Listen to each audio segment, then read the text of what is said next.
Hi friends, இது Friday morning. Friday கொஞ்சம் நேரமாகவே நான் எழுந்துட்டேங்க. எனக்கு தூக்கமே வரல.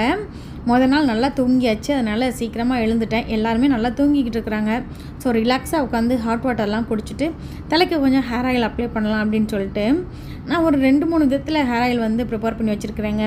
நார்மல் கோகோனட் ஆயில் தேய்க்கிறதுக்கு பதிலாக ஏதாவது 2-3 இன்க்ரீடியன்ட் ஆட் பண்ணி தேய்ச்சா நல்லது இல்லைங்களா?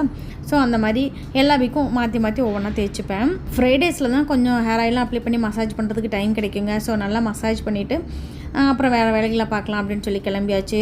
தேர்ஸ்டே வீக்கெண்ட் வேறு, பசங்களுக்கும் நெக்ஸ்ட் டே எக்ஸாம் இல்லை. ஸோ டியூட்டிக்கு போயிட்டு வந்து லஞ்சு சாப்பிட்டுட்டு நல்லா தூங்கியாச்சுங்க.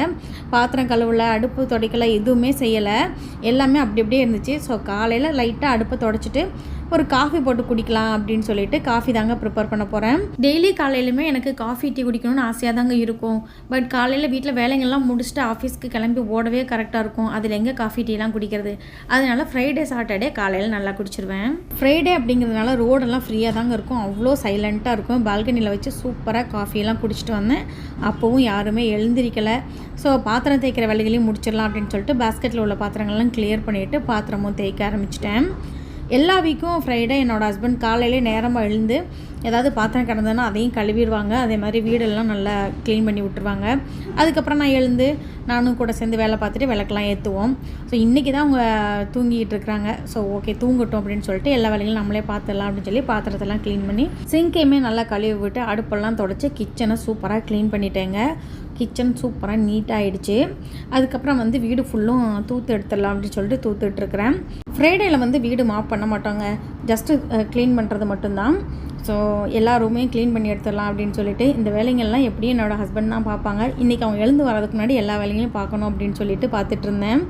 இன்னொன்று எல்லாருமே தூங்கிட்டு இருக்கிறாங்களா, நானும் அமைதியாக அந்த வேலைங்களை பார்க்கறதுக்கு எனக்குமே பிடிச்சிருந்தது.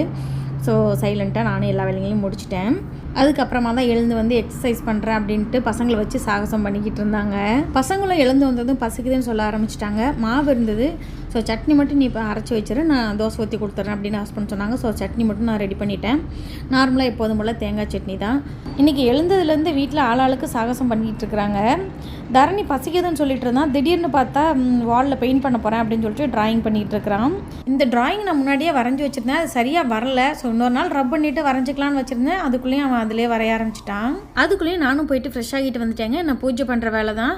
பூஜை பண்ணுற வீடியோவை இதுக்கு முன்னாடி வீடியோவில் ஷேர் பண்ணியிருக்கேன். ஃப்ரீயாக இருக்கும்போது செக் பண்ணி பாருங்கள். பாய்.